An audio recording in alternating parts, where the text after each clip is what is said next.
We are at shul.com at the Surfside Kolel Boked, and we are starting the laws of Shabbat. This is a new sefer that came from Rabbi Yonatan Nacson, or Nacson. It's based on the rulings of Shulchan Aruch and Chama Yosef. It is written in English. You can take a look at the sefer cover right here. It is a great book. It is super simple, easy. He sourced out everything for bottom lines. The bottoms have all the sources in English. It's one of the nicest Sephardim I've seen on Hilchot Shabbat that is done so simply that really, once we finish this sefer, it's a 2-volume book, you will know most of Hilchot Shabbat really, really well and know how to source them out. So let's begin. Chapter 1, Erev Shabbat, page 45. Preparing for Shabbat. Number 1, the Torah in Shemot 16-5 states that regarding the collecting of the man, and it will be on the 6th day as they prepare what they bring. This verse and pasuk links the collection of the man to the preparation of Shabbat. Accordingly, we learn from this that there is a mitzvah to prepare for Shabbat on Friday. And I'm going to read the bottom. In the Gemara Shabbat 117b, this was also brought in the Beit Yosef, subsection 250, in the name of the Shibudei HaDeket. He brings down the Ben Ish Chai and Lech Lecha, and even adds that one should continue preparing for Shabbat throughout the day up until Shabbat begins. And where the Chafetz Chaim states that a person who begins preparing for Shabbat early merits to be protected from the fire of Gehinnom on Erev Shabbat and not just on Shabbat. Okay, so that's the first one. Number 2, the preparation for Shabbat should specifically be done on Friday unless it is an item which needs to be prepared beforehand. During the winter, when the days are short, one may buy and prepare for Shabbat even on Thursday. And he explains here on number 2, on the footnotes, Daran on Shabbat 117b explains that Bnei Yisrael would collect the man during the day and not the night before. So it's also brought down in Shara Kabanot 61d and a few other footnotes.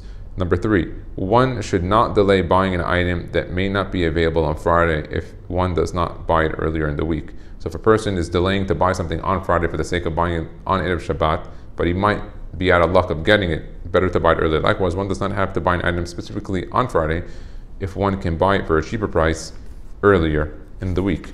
Number 4, throughout the week, it is especially praiseworthy that if one finds a food item which is of exceptionally good quality, he should set it aside to be eaten on Shabbat. So if he finds a good piece of meat, steak, or something that speaks to him that he likes, he should buy it and keep it for Shabbat. Number 5, one should not begin preparing for Shabbat before praying Shacharit.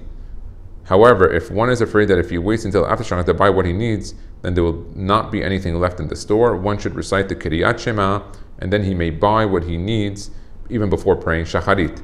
So, let's say, obviously we're talking about a time where he has to make sure he covers the Kiryat Shema Bismana, the Tefillah Bismana. He'll still be covering, but he has to make sure. So if he's in a situation where his time is short, you could say the Shema quickly, go shopping, and then do the Tefillah Bismana. Number 6, when preparing or buying something for Shabbat, one should verbalize that he's doing so in the honor of Shabbat by saying it is Lechvod Shabbat Kodesh. Now, he doesn't mention this, but it is brought down that when we say Lechvod Shabbat Kodesh, is Gimatria, the name of a Malach. I'll give you the first part of the name. It's Zahari, and then the name of Kael at the end. So you just remember the name Zahari, and then think of the name Kael, obviously with the name actually supposed to be. Think in your mind. Don't say the name of the Malach. And that is Gimatria Lechvod Shabbat Kodesh. By doing that, you elevate the item to a higher level. Number 7, the sweat one exerts when one is going shopping, preparing for Shabbat, has the ability to atone for one's sins. So here's an easy sigula. You want to have kaparat abonot, go shopping for Shabbat, sweat a little bit, and you will be covered. Let's take a look at some of the notes on the bottom. He says here, Halakha Berura, volume 13, page 424 points out that it is only permitted to go shopping if the store will run out of something that is necessary for Shabbat, such as bread, and without it, one will not be able to fulfill the mitzvot of Shabbat properly. However, items which are needed merely for extra enjoyment should not be bought before praying Shacharit, even if one will not be able to buy them after praying. Meaning, only if it's things of ikar, whether it's bread or meat or things of that nature. But if it's those like extra delicacies, then pray first, then do it. Let's take a look at the next note. He says here that it's brought down in a few places Techida More Be'etzba, Birkei Yosef, Kaf HaHaim Sofed, Shulchan Aruch Harav. That's the Alter Rebbe, that washing and dressing and the like, one should say out loud. This is the honor of Shabbat. You could say it in English, you could say it in Hebrew. They're both good. Let's continue number 8. Although there are many people who can shop and prepare for Shabbat on one's behalf, such as one's wife, children, or cleaning help, one must personally prepare something for Shabbat in order to show the honor of Shabbat. And this is brought down in the Gemara, the famous Gemara in Bavli, Shabbat 119a, that there were many Amoraim who personally involved themselves in preparation for Shabbat. Rav Chisda was known to dice vegetables. Rabbah and Rav Yosef would chop wood. Rabbi Zera would prepare and kindle the fire. Rav Nachman would ready the house by laying out the Shabbat utensils and putting away the weekday ones. And the Shulchan Aruch in 250-1 states that people should learn from their example rather than say, I will not diminish my honor with menial labor. It's exactly the contrary. Honoring the Shabbat is one's very honor.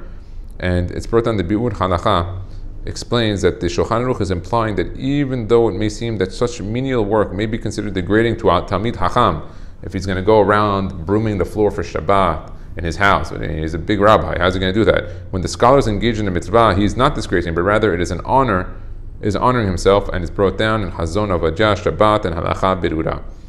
Okay, let's continue. Even one who generally learns Torah all day should minimize his learning in order to prepare for Shabbat. It is permitted to learn if one has a specific time allotted for learning, and one will not neglect the necessary preparation for Shabbat by getting carried away with his learning. Okay. Number 10, it is proper to take a short nap on every Shabbat in order to be alert during the Shabbat prayers and meals. I remember my father always did that. He slept for like an hour before so that when he came to Shabbat, he wasn't dozing off, which happens a lot. You see that a lot on Friday night when the rabbi gives his speeches or whatever. People are tired. I heard one time from one of the rabbis in Israel, it's like, why do people suddenly get tired on Shabbat? Now, there's a lot of reasons. The whole week they're working. It's finally a time they settle down and they're able to relax and just get into that zone of Shabbat. He said, but he told me another reason. He said, because on Shabbat we have Neshama Yetera, and the Neshama has to travel a long distance to come to the person. So by the time the Neshama makes it to the person, it's got a long distance, and it just made it in a long trip. It sets forth into the person on the Barichu, and boom, right away, suddenly he gets a dose of being tired, because the soul just got to its destination. It took him a long time. He had to make it. He made it on time, Shabbat. Now he's zonked out, and so the person gets tired. That's what one of the rabbis in Israel told me. I thought it was a cool answer. Number 11, on Erev Shabbat, it is praiseworthy to do teshuvah in order to accept the Shabbat in a pure state. I remember Rabbi Mansour would always have the Hatarat Nedarim, and they would do the special tahanun of the Hatarat Nedarim on Erev Shabbat. Number 12, Erev Shabbat is a time where the Satan attempts to cause strife between man and wife. Therefore, one should be extra careful not to get upset or into an argument on Erev Shabbat before Shabbat. Remaining calm and peaceful on Erev Shabbat is also sigula for protection for the coming week. So that's it's brought down in the Sefer Hasidim. And he brings down Moreh Be'etzba, the Kaf HaHaim Palachi, the Ben Ish Hai, the Hazon Avajah, Shivat Zion, and also the Benayahu on Shabbat 119a. That is a sigula, not the fight on Erev Shabbat. Now, why would the Satan have all this power and energy right before Shabbat? The simple reason that's given is that Gehinam closes at Hatzot on Friday. So what happens is, normally the Satan is busy the whole week. He's in Gehinam with his pronged fork, with all the Rishaim, and he's punishing them and burning them. And the Satan is busy all week. Suddenly it comes Friday afternoon. That's it. They got to close. Gehinam gets closed for a good day and a half, whatever it is, and he's bored. So what does he do? He goes around looking for trouble, and so he looks specifically for trouble between families, between husband and wife, between the kids. Why'd you do this? Where's my shirt? Where's this? Where's that? And suddenly there's mahlokot. So if you know it before Shabbat start, you have an extra leg up. It still gets challenging, but by learning the halachot and doing more mitzvot and tzedakah, Bezat Hashem, it will be avoided. Baruch Adonai Le'olam, Amen v'Amen.